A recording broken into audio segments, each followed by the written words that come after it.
La directive cadre européenne sur l'eau, qui date d'octobre 2000, impose aux États membres d'évaluer la qualité de l'eau des cours d'eau, des plans d'eau, des eaux souterraines et des littorales.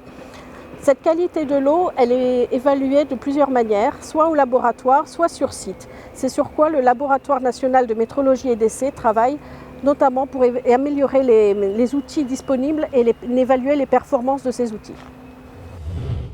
Donc dans ce laboratoire, on évalue les performances des appareils de mesure sur site et en continu, en conditions contrôlées et selon un mode opératoire normalisé.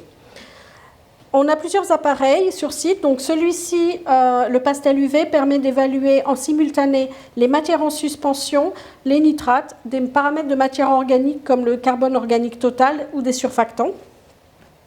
Cet appareil, le Nova 60, est un spectrophotomètre de colorimétrie qui permet de mesurer à l'aide de kits adaptés au terrain, soit des nitrates par exemple, mais aussi de l'ammonium et des phosphates. Enfin, nous avons ici deux sondes. L'une, l'algatorche, elle permet d'évaluer en fait les pigments de chlorophylle total et cyanobactéries, ainsi que la turbidité. Et la sonde multiparamètre EXO2, qui permet en fait de mesurer aussi simultanément le pH, la conductivité électrique, la turbidité, l'oxygène dissous, les matières organiques aussi, et la chlorophylle et cyanobactéries. Enfin, nous avons de ce côté le PalmSense, qui permet en fait de mesurer à l'aide d'électrodes jetables les métaux comme le cuivre, le plomb et le cadmium. Donc au LNE, nous avons développé un banc d'essai permettant d'évaluer les performances des appareils de mesure en continu et notamment ceux sous pression. Nous avons deux aquariums, l'un dédié à l'eau potable avec une pompe spécifique et l'autre dédié aux eaux de rivière et aux eaux sales avec une pompe plus importante et qui permettent d'avoir des matières en suspension.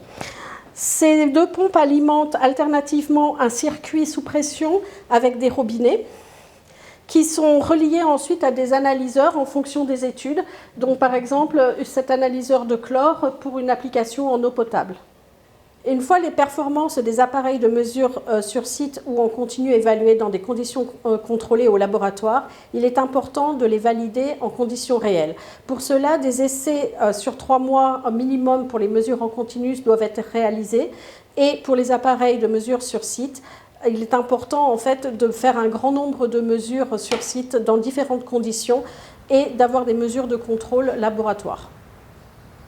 Donc l'ensemble de ces appareils que nous évaluons dans ce laboratoire permettent d'avoir une approche complémentaire aux mesures réalisées dans les laboratoires pour évaluer la qualité de l'eau. L'intérêt de ces appareils est souvent leur rapidité de mesure et donc la prise de décision qui va être rapide en conséquence. Par contre, comme les mesures de laboratoire, les performances de ces instruments doivent être évaluées et les incertitudes de mesure déterminées.